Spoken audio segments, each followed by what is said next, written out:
Sejam bem-vindos ao programa Transparência, um espaço do Tribunal de Contas. Hoje vamos falar das celebrações dos 15 anos do Tribunal de Contas que começaram aqui, na Igreja de Jesus, com a realização de uma missa de ação de graças. 12 de abril de 2016. Foi precisamente nesta data que o Tribunal de Contas de Angola completou mais um ano de existência, marcando assim 15 anos de atuação na sociedade angolana. A efeméride não passou despercebida pelos membros e pelos stakeholders da instituição de fiscalização que se fizeram presentes numa conferência no auditório do Palácio da Justiça para a celebração do 15º aniversário da Casa de Contas de Angola. Tal como nos anos anteriores, o dia da comemoração iniciou com uma Eucaristia de Ação de Graças na Igreja da Nossa Senhora da Conceição. São 15 anos e viver 15 anos já é como que diz, há alguma maturidade feita. Há uma maturidade já de ver o que nós caminhamos, quais são os passos positivos que nós tivemos, os negativos, e assim formarmos uma consciência de fato se vale a pena ou não. Mas creio que com o crescer dessa mesma comunidade, o Tribunal de Contas dá-se o valor do grande empenho que o mesmo tribunal tem a nível da nação. 15 anos passaram com muitas dificuldades, mas sobretudo também com o bem-estar das pessoas. Há muito progresso e o que notamos, pois, aqui com a presença do Tribunal de Contas, já há um novo desenvolvimento, já há um novo olhar, podemos dizer, pela gestão pública, naquilo que de facto que cada gestor possa assumir com maior responsabilidade da vida da própria nação. Por isso, o Tribunal de Contas está exatamente para olhar neste ambiente de quem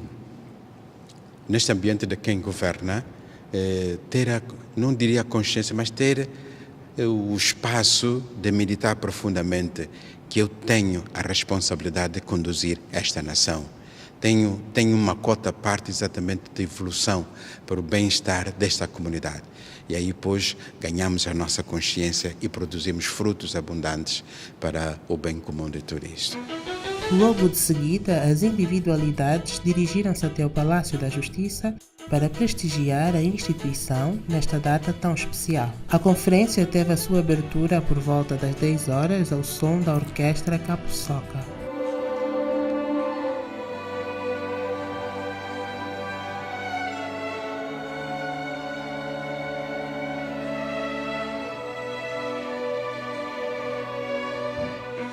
No decorrer da atividade foram dirigidas orações de sapiência por Sua Excelência Sr. Ministro da Economia, Dr. Abrão Gurgel, pelo diretor do Centro de Estudos de Investigação Científica da Universidade Católica de Angola, Professor Alves da Rocha, que abordaram respectivamente temas como a fiscalização das empresas públicas com vista à maximização dos seus resultados e a contribuição das empresas públicas no processo da diversificação da economia. A apresentação foi no sentido de se perspectivarem as melhores ações de fiscalização das empresas públicas com vista ao seu melhor desempenho, e foi necessário também partilhar alguma informação relativamente aos fatores de causa e os fatores que põem em causa o bom desempenho das empresas públicas, e toda ação de fiscalização e de controlo, para ser eficaz, deve atuar sobre as causas.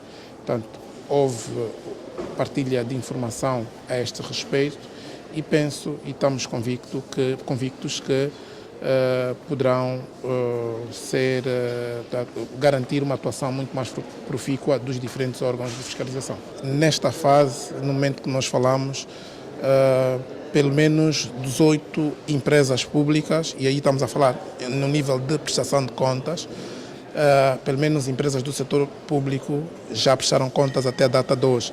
Há 18 que já prestaram contas, há 10 outras empresas que pediram para prorrogar o prazo de de entrega dos seus documentos de prestação de contas por fatores de diferentes ordem, mas temos estado, ano após ano, a notar um maior empenho e também desempenho das empresas públicas a este respeito. Obviamente que isso responde o tema da prestação de contas, mas há outros aspectos de conformidade respeitante a atos e ações de gestão, de cumprimento da legislação regulamentar, legislação de contratação pública, por exemplo, legislação laboral, que é objeto de análise de outros órgãos de fiscalização, nomeadamente o Tribunal de Contas, os órgãos de inspeção dos diferentes departamentos ministeriais. Portanto, são vários órgãos que intervêm nesse processo. O evento contou ainda com a distinta intervenção de Sua Excelência Provedor de Justiça da República de Angola, Dr. Paulo Chipilica, momento em que recuou no tempo e relatou o processo de formação do Tribunal de Contas.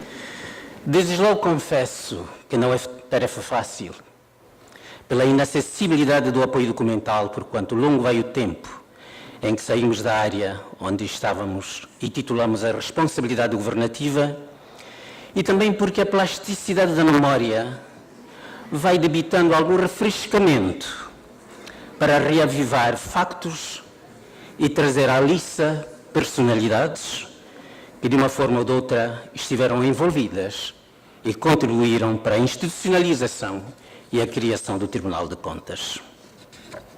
Seja como for, e com o douto suprimento do venerando juiz conselheiro presidente do Tribunal de Contas e de outros venerandos juízes conselheiros aqui presentes, dos digníssimos procuradores, dos meritíssimos juízes, atrevo-me a avançar com algumas constatações e considerações sobre o tema, sem me referir aos antecedentes históricos dos tempos da RAU, dos tempos do Tribunal Administrativo, que julgava e dava quitação às contas dos exatores públicos. Senhoras e senhores, fica para a história o registro de que a criação do Tribunal de Contas jamais se tornaria realidade se não houvesse vontade funcional das superiores instâncias do nosso país, designadamente de Sua Excelência o Presidente da República, Supremo Magistrado da Nação, Engenheiro José Eduardo dos Santos, do Presidente da Assembleia Nacional, ao tempo o professor Dr. Fernando José da França Dias Van Donen, e de mais outras entidades e personalidades de que faremos menção mais adiante. Contudo, entendo não ser despiciando nesta comunicação dever mencionar também como ocasio legis e ocasio institutionis o momento político que então se vivia no país. Na verdade, decorriam os anos 94 e 95, no rescaldo das consequências e sequelas das eleições. Mais concretamente, na metade da década de 90.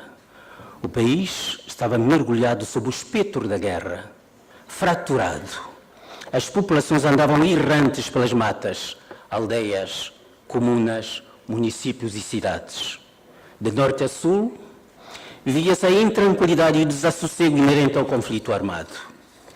A nível internacional, sobrepairava uma imagem negativa, não só de um longo conflito armado que dilacerava vidas, autêntica hidra que tentaculava e corroía o tecido social, colapsava a economia e as finanças, como também o país era crismado e rotulado de várias conotações de deficitária administração por parte do governo acerca dos bens públicos.